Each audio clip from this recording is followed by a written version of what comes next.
Magandang araw mga kaibigan. Sana po ay hindi kayo binabaha ngayon. Ay nako. Okay, so ngayong araw ay pag-usapan natin ang prefabricated smart house. Sa video na to ay pag-uusapan natin ang cost, ang quality, ang pros and cons at syempre, bibigyan ko kayo ng sample calculation para mapagkumpara natin yung prefabricated smart house doon sa matagal na nating ginagawa na traditional house building. Ano nga ba ang prefabricated smart house? Ang prefab o prefabricated home ay mga bahay na ginagawa sa factory tapos ini-install sa site kung saan gusto mong magpatayo ng bahay. Parang Lego. Mabilis, malinis at madalas may option pa for smart features like automated lights, may CCTV at mga smart switches. Ito po ang modernong bahay ngayon sa 2025. Sa Pilipinas ay ina-adapt na po natin ito. May mga supplier na po ng mga prefabricated smart home at naglalaro ang presyo ng mga to from 9,000 to 20,000 per square meter. Depende po siya sa design at sa gusto nyong finish. Ano naman yung mga bahay na traditionally built? Ito yung nakasanayan na natin na methodology sa pagpapatayo ng bahay. Ito yung gagamit tayo ng hollow blocks, gagamit tayo ng bakal, may semento, tapos ang pagpapatayo ng bahay ay on-site. Ibig sabihin po, ay ang bahay na ito at lahat ng parte nito ay nagawa sa site. Mas flexible sa design at syempre, mas tanggap ito ng mga bangko at buyers kapag ibebenta mo na yung bahay in the future.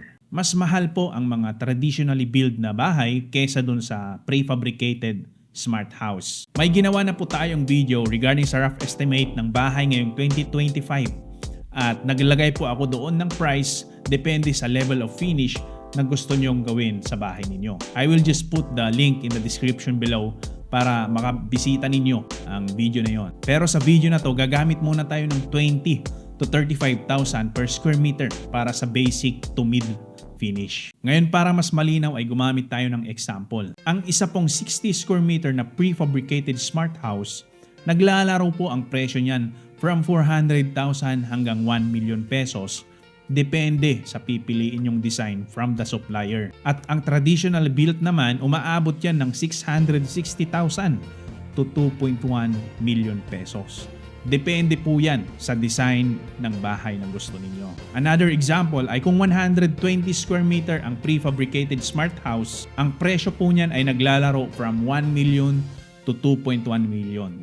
Yan po ay depende pa rin sa finish na gusto nyong bahay. At ang traditionally built naman na 120 square meters ay around 1.3 million to 2.4 million pesos. So yes, mas mabilis at mas mura ang prefabricated smart house, pero iba pa rin yung quality, yung bigat at perception ng bahay na traditionally built. Pag-usapan naman po natin yung difference nila sa quality. Pag prefabricated po ang bahay natin, mabilis, factory quality controlled, pero limited minsan sa design at kailangan mo i-check yung supplier. Kung container type ang inyong prefabricated house, ay kailangan magdagdag ng insulation dahil sobrang init po niyan pag na-expose na po sa araw. Ang traditionally built na bahay on the other hand, proven na matibay, pwedeng tumagal ng ilang dekada mga kaibigan at syempre mas flexible sa future renovations. Kasi po ang prefabricated smart house ay naka-default design po siya sa factory.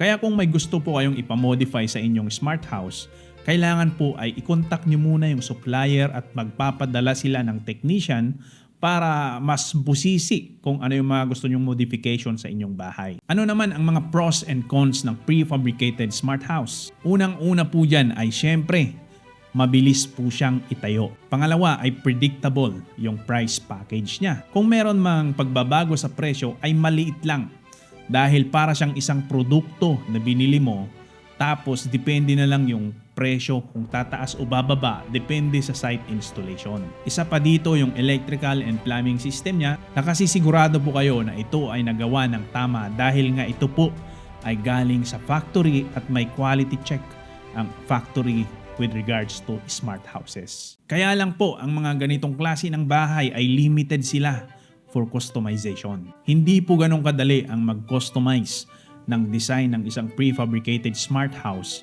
dahil hindi po natin nakita yung mga pinaglalagay nila na wire at yung mga plumbing system niya. Baka po may matamaan tayo or may makat tayo kung kunwari gagawa tayo ng cut sa pader. Ito po yung mga cons ng prefabricated house. Isa rin po dito yung resale value niya. As time goes by, itong smart home na ito ay nagde-depreciate siya. Dahil po ang isang product kagaya po ng isang laptop ay habang tumatagal na siya ay nagagamit, ay nagde-depreciate ang kanyang resale value. At ang isa pang disadvantage ng prefabricated smart house ay hindi pa siya ganong kasikat dito sa ating bansa.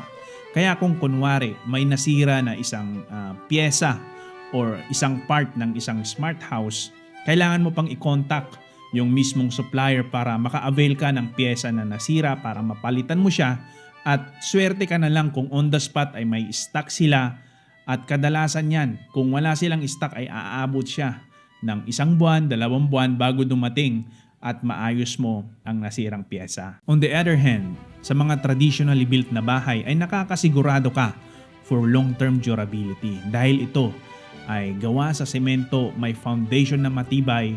If it was properly designed by an engineer, aabot po yan sa ilang dekada.